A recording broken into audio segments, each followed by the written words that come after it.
චිත්‍රපට දෙබස් කොටස් මගින් ඉංග්‍රීසි ඉගෙන ගන්න පාඩම් මාලාවේ තවත් ලස්සන පාඩමක්. English with movies. I'm gonna call it a day. I'm gonna call it a day. I'm gonna call it a day. Call it a day. Call it a day. Call කියන්නේ දරුවනේ කතා කරනවා, ආමන්ත්‍රණය කරනවා, කැඳවනවා, නම් කරනවා වගේ අර්ථ. it කියනවා ඒක. a day කිව්වහම day කියන්නේ දවස, a day කිව්වහම දවසක් කියන අර්ථය තියෙනවා. ඒතර call it a day කියන්නේ මේක දවසක් වශයෙන් හඳුන්වන්න නැත්නම් දවසක් කියලා කියන්න වගේ අර්ථයක්. මේක අපි පාවිච්චි කරනවා අපි වැඩ ටිකක් කර ඉඳලා ඒ වැඩේ නවත්වමු. දැන් නවත්වමු. අද දවසට අපි කරපු වැඩේ ඇති. අද දවසට අපි වැඩ නවත්වමු වගේ අර්ථයක් ගන්න. හිතන්න ඔයා අම්මත් එක්ක ගෙදර අස් කරන්න පටන් ගන්නවා. මේ අස් කර ඉඳලා හිතන්න පැයක් දෙකක් යනකොට ඔයාට මහන්සි. අම්මටත් මහන්සි. එතකොට අම්මට ඔයාට කියන්න පුළුවන් අම්මා let's call it a day. mom let's call it a day. අපි මේක දවසක් කියලා කියමු. අද දවසට මේ වැඩ ඇති. අදට අපි වැඩ නවත්තුමු කියන අර්ථය. හිතන්න එතකොට අම්මා කිව්වොත් මම දිගටම වැඩ කරගෙන යනවා කියලා. එතකොට ඔයාට කියන්න පුළුවන් I'm gonna call it a day. එතකොට මම මේක දවසක් කියනවා. මම අදට වැඩ නවත්තනවා. I am going to call it a day කියලා ඔයාට කියන්න පුළුවන්. I'm gonna call it a day. මේක ඔයාට විවිධ විදිහට පාවිච්චි කරන්න පුළුවන්. හිතන්න ඔයා පාවිච්චි කරනවා නම් I am going to call it a day. මම අදට වැඩ නවත්තන්න යන්නේ. තව කෙනෙක්ට කියන්න පුළුවන් you can call it a day. You should call it a day. ඔයා නවත්තන්න ඕනේ දැන් අදට වැඩ. You can call it a day. ඔයාට පුළුවන් අදට වැඩ නවත්තන්න. එහෙම අපිට මේක විවිධ ආකාරයෙන් පාවිච්චි කරන්න පුළුවන්. මේ call it a day කියන phrase එක. අපිට කියන්න පුළුවන් we should call it a day. Let's call it a day. I'm going to call it a day. You should call it a day. ඔය වගේ අපිට පාවිච්චි කරන්න පුළුවන්. All right, class. I think we can call it a day. Yes, I think we can call it a day. Yes, I think we can call it a day. Maybe you should just call it a day. Maybe you should just call it a day. Maybe you should just call it a day. Let's call it a day and go home. Let's call it a day and go home. Let's call it a day and go home. Maybe we should just call it a day. Maybe we should just call it a day. Maybe we should just call it a day. Let's call it a day. I am tired. Let's call it a day. I am tired. Let's call it a day. I am tired. Well, I say we call it a day. Well, I say we call it a day. Well, I say we call it a day. අපේ second phrase එක break a leg. break a leg. break කියන්නේ කඩනවා. a leg කියන්නේ කකුල. a leg කිව්වහම කකුලක් කඩනවා.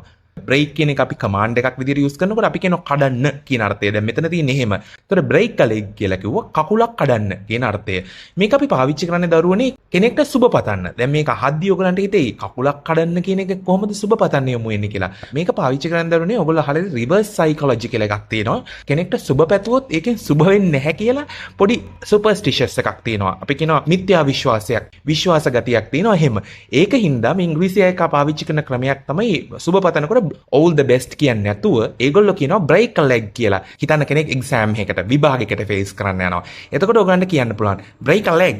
අපි කියන්න පුළුවන් you can do it. ඔයාලට මේක කරන්න පුළුවන් break a leg. හිතන්න ඔයාගේ යාළුවෙක් මොකක් හරි competition එකකට සින්දු කියන වැඩසටහනකට මොකකට හරි යනවා. එතකොට ඔයාලට කියන්න පුළුවන් break a leg. ඔයාලට කියන්න පුළුවන් මේක good luck එකක් පාවිච්චි කරන්න පුළුවන් good luck break a leg. යමක් හොඳට කරන්න නැත්නම් ඔයාලට සුබ පැතුම් කෙනෙක්ට යමක් හොඳට කරන්න කියලා ඔයා wish කරන අර්ථය. Good luck, everyone. Break a leg. Good luck, everyone. Break a leg. Just want to say, break a leg, everybody. Break a leg, everybody. Break a leg, everybody.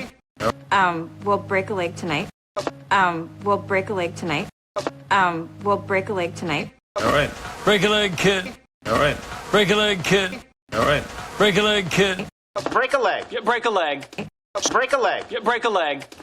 You can do it. Break a leg. You can do it. Break a leg. You can do it. Break a leg. Break a leg, Chuck. Break a leg, Chuck. Break a leg, Chuck. අපේ the third phrase එක hit the sack. hit කියන්නේ ගහනවා, පහර දෙනවා කියන අර්ථය. the sack කියන්නේ මල්ල, පසුම්බිය, උරය කියන අර්ථය. මොනවා හරි දාන අපි හිතමු ධාන්‍ය දාන, හාල් දාන, රෙදි දාන මොකක් හරි sack එකක් කියනවා අපි මල්ලකට. ඒතකොට මේ sack එකට මේ මල්ලට ගහන්න කියන අර්ථය. මේ expression එක ඉංග්‍රීසි වලට එන්නේ දරුවනේ ඉස්සර කාලේ ඔයගොල්ලෝ දැකලා තියෙනවා නම් ඔයගොල්ලන්ගේ අම්මලාගේ ආච්චිලාගේ කාලවල mattresses තිබුණේ ගොඩක් වෙලාවට කොහු වලින්, රෙදි කෑලි වලින් වගේ දාපු උරවල. එතකොට දරුවනේ ඒ කාලේ mattresses දැන් වගේ quality නෑ. ඒ රෙදි හරි පුළුන් හරි හරි දාපු එකට පොඩ්ඩක් ගහලා තට්ටු කරලා නිකම්ම නිදා ගන්න බෑ. පොඩ්ඩක් ඒකට ගහලා කරලා හදා ගන්න ඕනේ. මේක දැන් තියෙන මැට්‍රසස් වලට එනකොට තවමත් මේ අර්ථය අපි තවමත් ඉංග්‍රීසි වල පාවිච්චි කරනවා. එතකොට මේ නිදා ගන්න යනවා කියන අර්ථය ගන්න. hit the sack. ඔයා හිතන රෑ මහන්සි ටීවී බල බල ඉන්නවා පවුලේ කට්ටියත් එක්ක. ඔයාට රෑ මහන්සි ඒවා නිදා ගන්න යනවා. ඔයාට කියන්න පුළුවන් mom I'm going to hit the sack. I'm going to hit the sack කියන අර්ථය I'm going to hit the sack කියලා අපි පාවිච්චි කරනවා. I'm going to hit the sack. මේක අපිට විවිධ විදිහට පාවිච්චි කරන්න පුළුවන්. I got to hit the sack. I should hit the sack. I'm going to hit the sack. I'm going to go hit the sack. මේ වගේ අපිට ඕන විදිහට පාවිච්චි කරන්න පුළුවන්. එතකොට hit the sack කියන්නේ නිදා ගන්න යනවා. ඇඳට යනවා. නිදා ගන්නවා කියන අර්ථය. hit the sack. I'm going to hit the sack. මම නිදා ගන්නයි යන්නේ. මම ඇඳට යන්නේ. I'm going to go hit the sack. මම ගිහින් නිදා ගන්න හදන්නේ. මම හදන්නේ ඇඳට යන්න. ඔන්න ඒ වගේ අර්ථය. I should hit the sack.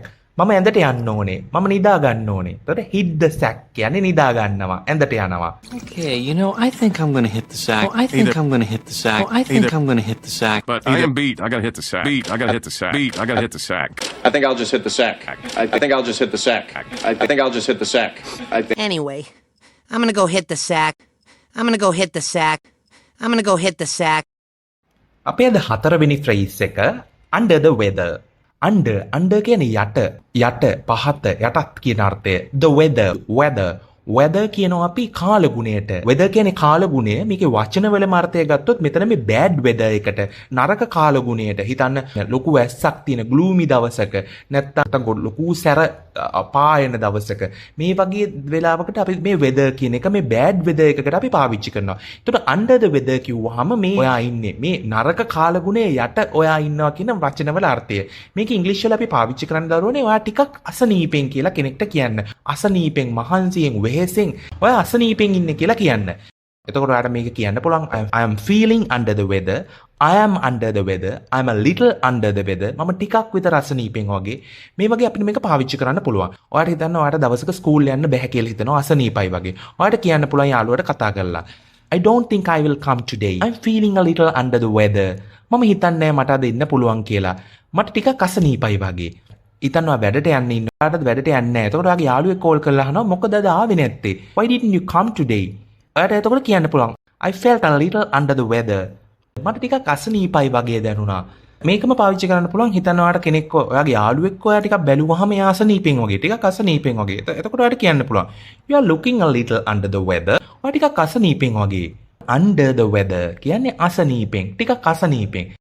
I am just feeling under the weather. I am just feeling under the weather. I am just feeling under the weather. Mr. White is feeling a little under the weather this morning. He's feeling a little under the weather this morning. He's feeling a little under the weather this morning. Oh, perhaps I am a little under the weather. Oh, perhaps I am a little under the weather. I know a lot of us have been feeling under the weather lately. Listen, boy, your sister is a little under the weather. Lemon, you're looking a little under the weather. Lemon, you're looking a little under the weather. Lemon, you're looking a little under the weather. අදත් ලස්සන පුංචි පාඩමක් අරගෙන ආවා. හොඳයි නම් like එකයි comment එකයි අමතක කරන්න එපා. Thank you so much my dear students. See you soon.